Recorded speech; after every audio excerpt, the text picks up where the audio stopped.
What's going on, class?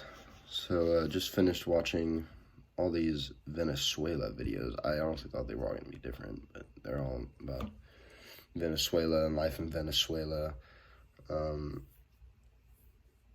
so, I guess out of the five videos, I think the one that they were all interesting to a degree, but the one that was most interesting was the one with the prisons, the Venezuela prisons. So, they're entirely, at least from the inside, they're entirely run by gangs. They have their entirely owned communities in there, which I thought was interesting and kind of scary. Um, I can't remember the name of the guy, the young guy who like went into the Venezuelan prisons and recorded stuff. I remember seeing one I guess one scene where he's walking through and there's a literal like it looked like a bobcat, but it looked bigger than a bobcat, and it was like sitting behind a fence. And there's like, I remember learning about like it's still under like military occupation, I guess. So it's like no one can leave.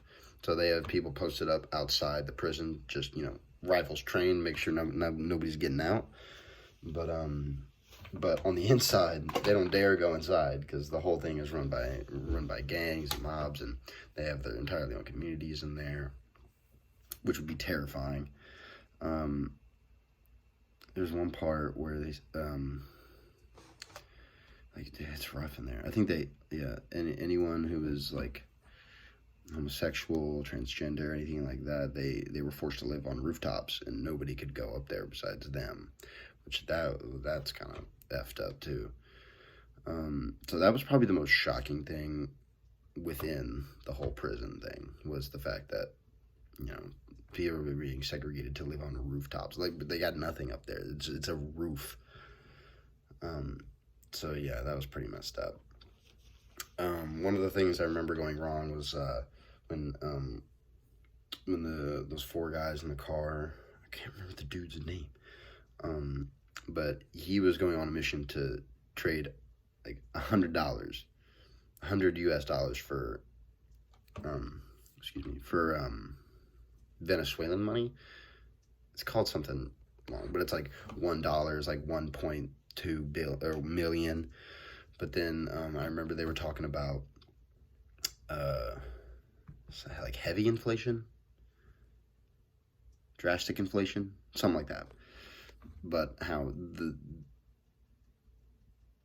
the literal like amount that equals $1 had doubled to like 2.4 million or something like that. And so I guess the issue was like because because their inflation was getting so bad, there just wasn't enough money like to go around, or it's like the prices kept getting so high that a whole bunch of people, like a majority I think of this population, started to like weren't being able to afford their basic amenities.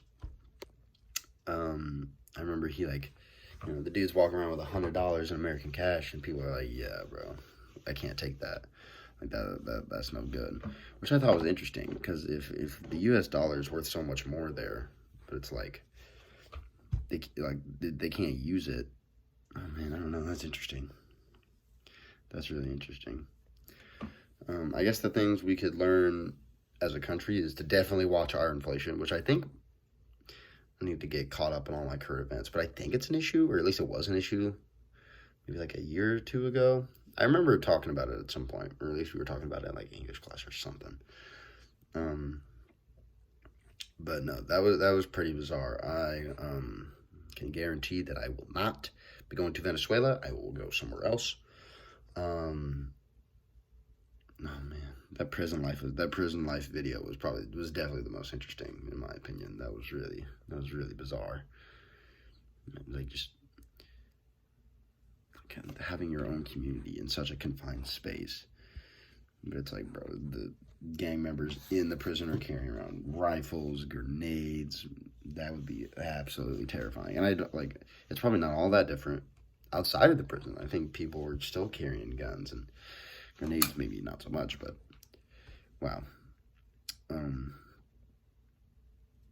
Yeah, I confidently say I probably will not be going to Venezuela.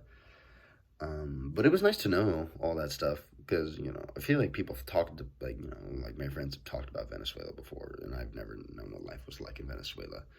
So, like, one of my big brother's friends, his name is Jacob. He he did the overseas program or the transfer student program in high school, and he went to Thailand, and he loved it there. Loved Thailand, and he lived there for a little while.